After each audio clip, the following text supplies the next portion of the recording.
Bonjour, pour cette séance 15 sur la formation Windows, nous allons parler des supports de stockage et comment les gérer, donc que ce soit vos disques durs ou également des supports amovibles comme une clé USB, quelque chose que nous utilisons assez régulièrement. Et on va regarder un peu comment gérer tout ça depuis un programme, donc une application du système Windows. Nous allons utiliser pour ce faire l'outil de gestion des disques, très simplement, donc pareil comme d'habitude, vous pouvez le retrouver en tapant gestion des disques, vous avez en faisant un clic droit sur le menu démarrer la possibilité de le retrouver ici, donc il y a plusieurs possibilités, et sinon nous avons une application un petit peu particulière, en faisant ceci avec MSC, donc c'est Disk MGMT pour management, et on obtient certaines applications ici. Petite parenthèse, si vous voulez avoir par exemple l'équivalent entre une commande qu'on va saisir dans le menu démarrer, d'accord, depuis le menu d'exécution qui est la combinaison Windows R ou plus tard comme on le verra dans un terminal, vous pouvez aller voir sur mon GitHub, j'ai dans les ressources Windows, il y a un petit document justement sur les différentes commandes qui sont disponibles et les applications qui sont associées à ces dernières, même si encore une fois vous avez vu qu'avec l'outil graphique on peut les retrouver aussi. Il y a des gens qui préfèrent directement chercher le nom du programme. Donc à partir d'ici, nous arrivons sur une interface qu'on va agrandir, sinon on ne va pas voir grand chose. Comme ça on aura tout un tas d'éléments à regarder ici. Alors comment ça se présente? On va retrouver un ensemble de volumes. Les volumes, ce sont tout simplement nos disques. Alors ici d'ailleurs, je ne sais pas comment il me les a mis ici, d'accord, voilà. Ce sont au niveau carrément même de nos partitions. Donc les volumes, les partitions, c'est tout simplement tous les espaces de stockage disponibles sur le système. Encore une fois, je rappelle que je suis sur un système virtualisé, donc ça ne correspondra évidemment pas, et même pour vous, si vous testez sur un environnement virtualisé, à ce que vous avez réellement en termes de disque. N'oubliez pas que vous avez fait votre installation virtualisée avec un fichier donc de disque virtuel sur lequel est installé Windows, et à l'intérieur seront créées des partitions avec tout un ensemble de choses que l'on va détailler bien sûr dans cette vidéo. Donc on va retrouver plusieurs partitions, plusieurs choses, et notamment ce disque 0, donc qui est finalement le disque principal, c'est le premier élément que l'on a, c'est ici, bon, en l'occurrence moi mon disque virtuel, mais sur un disque physique vous auriez également la même configuration. On va retrouver donc une partie de la partition du système EFI, c'est simplement parce que je suis sur une installation en mode EFI, c'est peut-être pas d'ailleurs forcément le cas pour vous, donc c'est une partition qui sert à stocker ça, donc je ne rentre pas dans le détail parce que ça n'a pas d'intérêt ici au niveau de la gestion des disques. Ici on a la partie, alors ça c'est le nom moi que j'avais donné, mais bien sûr vous aurez peut-être un autre nom, peu importe, qui est tout simplement la partition système, donc c'est là que Windows est installé, d'accord? C'est celle que vous retrouvez tout simplement sur notre explorateur de fichiers, qu'on va ici, voilà c'est le disque local, et généralement qui est affecté à la lettre C, d'accord, où on retrouve programme files, etc. etc. Vous avez ce dernier. Et ensuite nous avons une partition de récupération, j'en parle rapidement, qui permet, dans le cas où on a un plantage du système, voire même un non-accès directement à la partition du système, de pouvoir démarrer en fait sur cette partition de récupération et d'utiliser certains outils de dépannage, certains outils de restauration, comme la restauration système par exemple, pour ne citer qu'elle. Voilà comment ça se présente. Et ici, un autre disque, alors c'est marqué disque, mais attention, bon, d'ailleurs il vous indique avec amovible, c'est déjà différent de ce qu'on a là, ici c'est quelque chose d'interne, si on est bien sûr sur une vraie installation physique, mais ici bon c'est un peu particulier. Et là nous avons une clé USB, donc je l'ai indiqué clairement pour que vous puissiez le voir ici, donc un élément amovible, pareil, où on retrouve tout un tas d'informations et qui ne possède qu'une seule partition, donc toute la partition complète de données. Vous allez retrouver plusieurs informations. L'espace bien sûr de chacune de ces partitions, ça on le comprend bien, on peut d'ailleurs les revoir ici si on veut. Voilà, on a quelques informations là, donc ça c'est une information importante. Bien sûr, on va avoir bien sûr le nommage, c'est-à-dire bon ça le nom, ça c'est plus pour vous, la lettre à laquelle c'est affecté, donc c'est en fait tout simplement le point de montage, donc le point d'accès. C'est-à-dire qu'encore une fois, depuis mon explorateur, on voit quand la lettre C c'est associé à Core, là d'ailleurs vous voyez que la lettre D c'est pour le lecteur DVD, donc ce n'est pas indiqué ici bien sûr parce que ce n'est pas un support de stockage, et on voit que la clé USB, donc ce support amovible, est associé à la lettre E, qui nous permet d'y accéder, d'avoir directement les données depuis notre explorateur. Ça, tout à fait classique.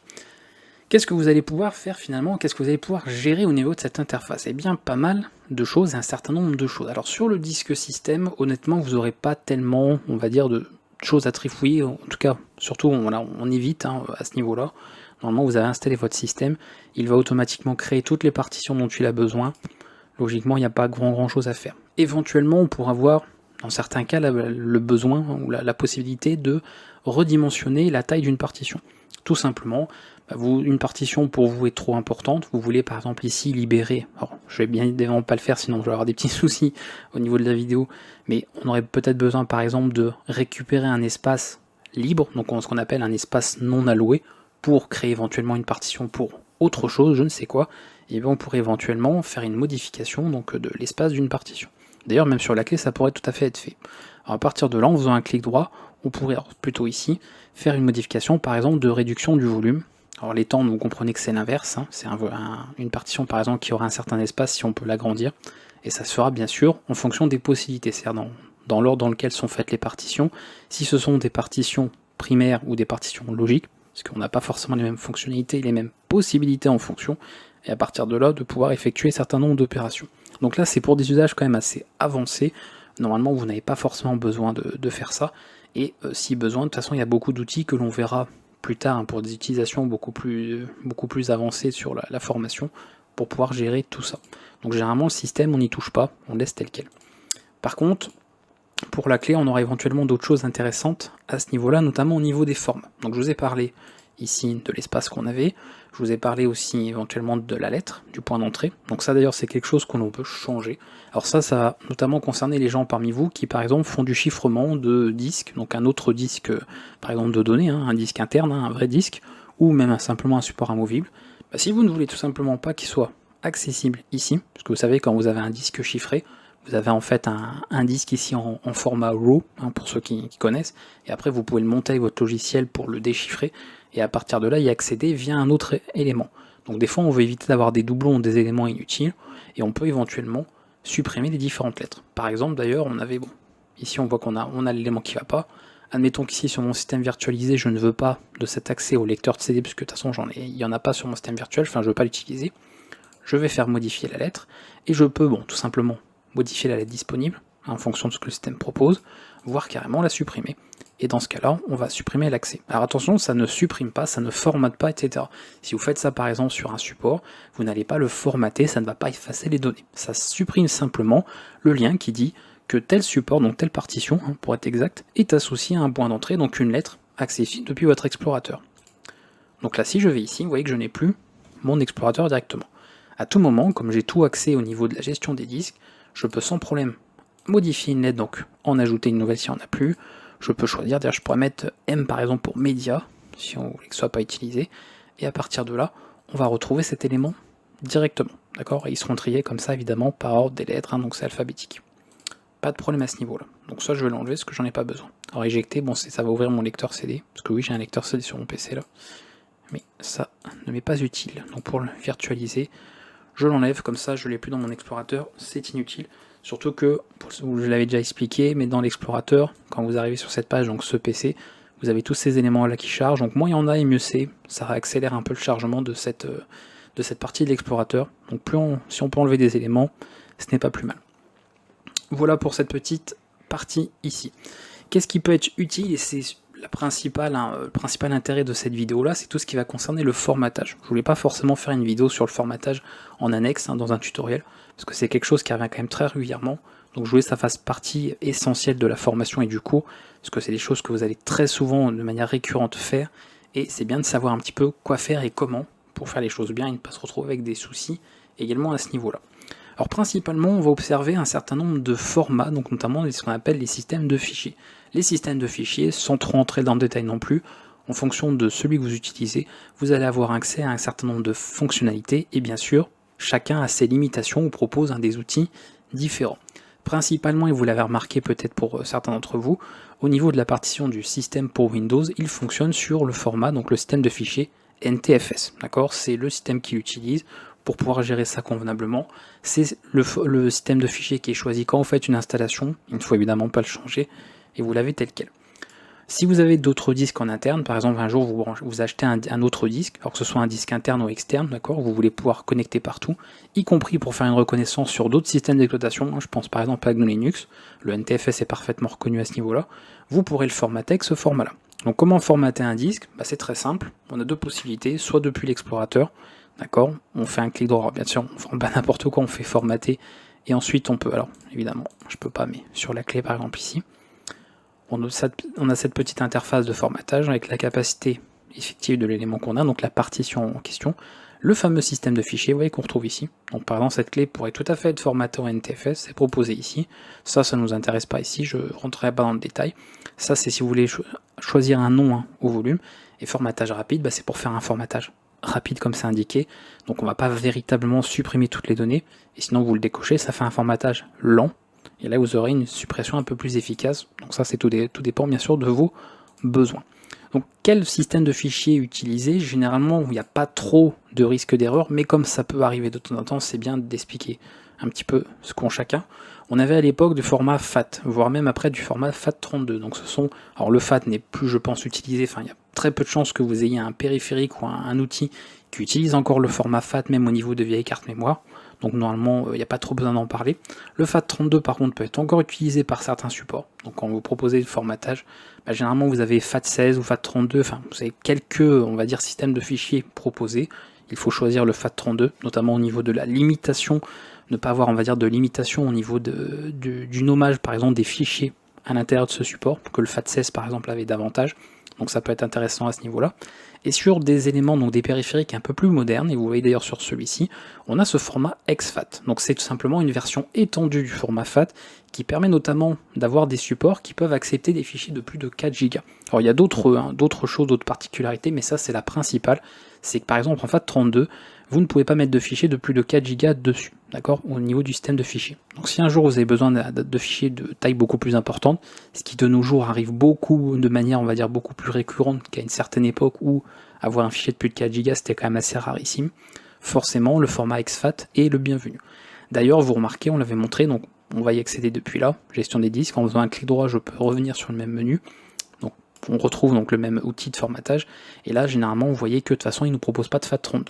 Tout simplement parce que généralement sur les outils plus modernes, c'est le exFAT qui est disponible, et à partir du moment où vous voyez que le format exFAT est proposé dans les systèmes de fichiers, choisissez-le de préférence plutôt que par exemple le FAT32, sauf si votre appareil doit être connecté sur votre périphérique doit être connecté sur un appareil qui ne supporte tout simplement pas ce format.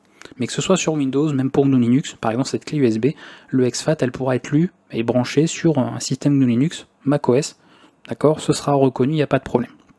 Voilà, c'est un format de Microsoft, le exFAT, qui a été complètement ouvert, donc qui fonctionne partout. On a les pilotes sur tous les systèmes, donc aucun problème à ce niveau-là. Et surtout, vous pouvez du coup y stocker des fichiers de plus de 4 Go, et ça c'est quand même bien pratique. Voilà pour cette gestion de disque. Je regarde très rapidement si j'ai pas oublié quelque chose, mais normalement non, je pense que j'ai fait le tour. Ah si, vous voyez, je viens d'y penser, sans un œil dans les menus au niveau des disques virtuels, puisque justement, c'est quelque chose dont on parlait et ça va nous servir à ce niveau-là. Donc on va terminer avec ça, parce que vous voyez, il n'y a pas énormément de choses à vous montrer. Donc on verra à ce niveau. Alors supprimer de volume, c'est vrai que je ne l'ai pas fait. Dans les petites parenthèses, je peux peut-être vous montrer ça là. Donc suppression de volume, comme on dit, ça supprime le volume, donc c'est la partition, ça effacera bien sûr toutes les données. Ça revient en fait à récupérer un espace non alloué sur le support qu'on a. Donc en fait ça libère tout. Donc si vous avez par exemple plusieurs partitions sur une clé, un disque, et que vous voulez n'en avoir qu'une seule, vous supprimez tout jusqu'à récupérer votre espace non alloué complet. Et après ici on peut créer différents volumes. Donc un volume ici, on peut choisir d'ailleurs une taille. Alors je vais mettre, on a combien là, 119 000, je vais mettre par exemple. Alors je fais vraiment au pif, c'est pour vous montrer un peu comment ça fonctionne. Le support, allez, pourquoi pas. Ça non, non, c'était juste ça. On fait ça, on peut choisir système, exFAT, je vais laisser le nom au pif, et ici. Et vous allez voir, je vais créer une partition qui n'aura évidemment, comme je l'ai choisi avec la taille, pas pris tout l'espace disponible ici.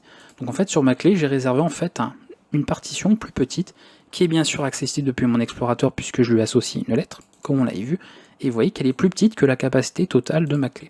Donc ça peut être utile aussi, et ça j'en parle aussi, alors, vous allez voir que sur cette vidéo j'aurais pas mal parlé de chiffrement, parce que c'est quelque chose qui revient très souvent.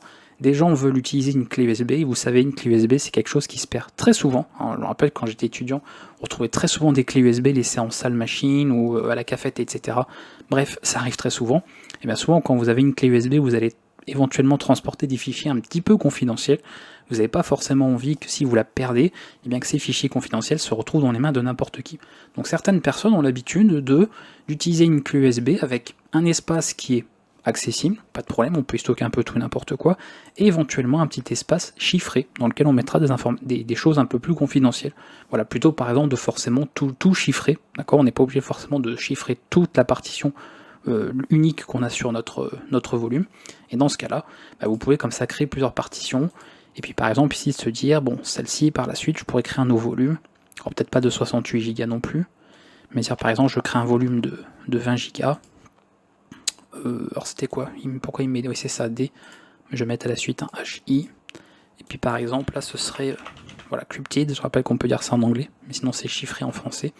Et dans ce cas-là, voilà, je regarde vite fait, exFAT aussi, FAT32 oui, du coup, parce qu'on a le exFAT déjà utilisé. Voilà, et on aurait comme ça un petit espace qu'on pourra éventuellement chiffrer. Après ça fait que en passant, évidemment, bon, il est petit, voilà, en passant par, comment je veux dire, par un système de chiffrement, un logiciel, vous pourrez choisir en fait de chiffrer celle-ci. Donc ça c'est à voir. Alors là par contre, comme j'ai choisi des formats bizarres, forcément la clé elle comprend plus trop, parce qu'on a différents systèmes de fichiers, mais c'est pas mal qu'on l'ait en vidéo. Mettez le disque. Va-t-il vouloir me le lancer? C'est pas sûr. On verra à ce niveau-là. Donc RAW en fait c'est quand vous avez un format qui n'est pas forcément reconnu. À ce niveau...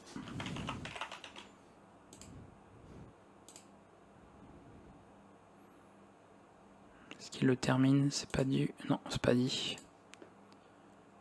Bon, c'est pas grave. Je vous montrerai ça, c'est pas tellement gênant. Mais en gros, voilà, vous pouvez créer, parce qu'après, bien sûr, vous pouvez pas non plus créer autant de partitions que vous voulez non plus.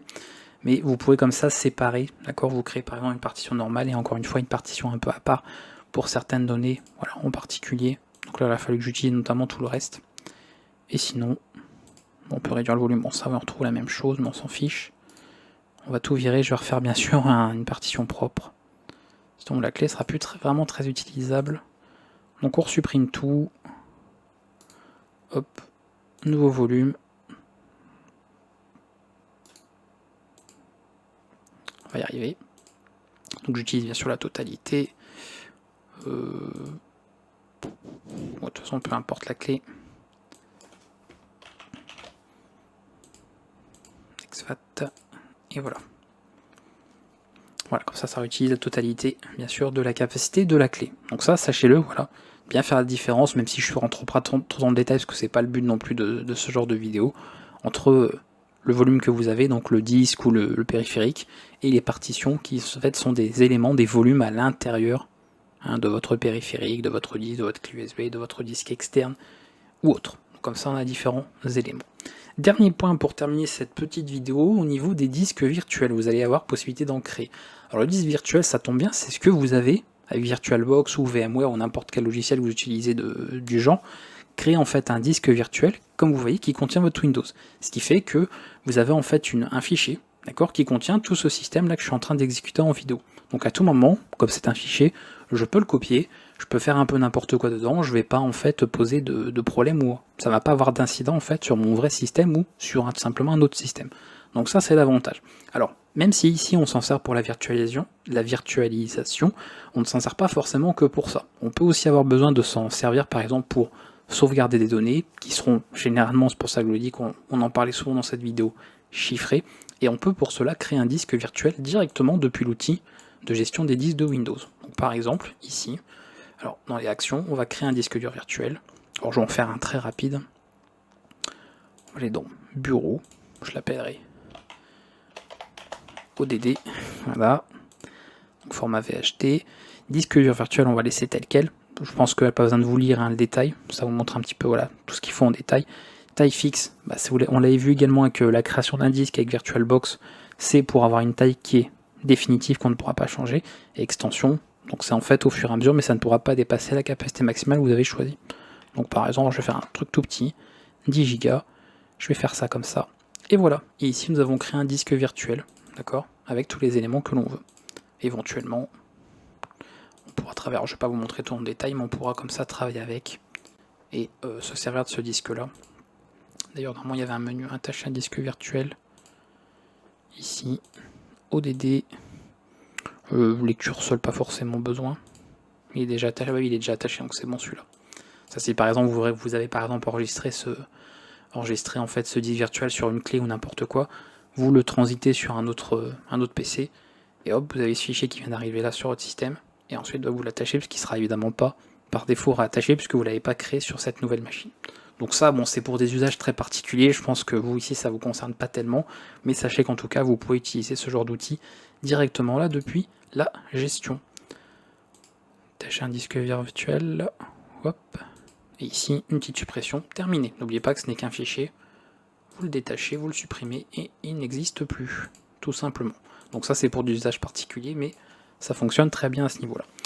Je pense que on a fait le tour également là. Donc là, on enchaîne avec quelques petites séances sur des outils bien particuliers. Il n'y a pas non plus énormément de choses à savoir dessus, mais c'est quand même bien de connaître un peu ces outils-là, parce que vous allez très certainement beaucoup vous en servir. Si vous comptez vous en servir davantage de votre système Windows, vous reviendrez de plus en plus avec ces outils-là. Donc je regarde si j'ai pas oublié ce que je voulais aborder. Donc c'était les chemins de lecteur d'accès. Je vous en avais déjà parlé, c'était notamment au niveau de ces lettres-là qui sont importantes, pour choisir un petit peu ce qu'on affiche, ce que l'on n'affiche pas à ce niveau-là. Et les systèmes de fichiers, nous avons fait le tour aussi. Voilà, on va s'arrêter ici, pas besoin d'aller plus loin pour tout ce qui est gestion des disques. Alors j'ai failli couper ma vidéo, faut s'arrêter, dommage. Donc non, c'est ça, voilà, pour changer de scène.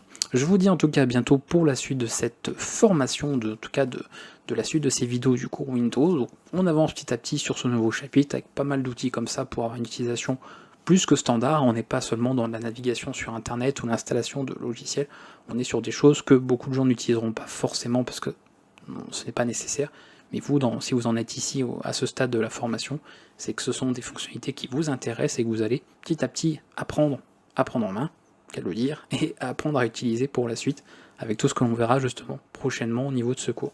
A bientôt pour la suite de cette formation sur la chaîne. Ciao.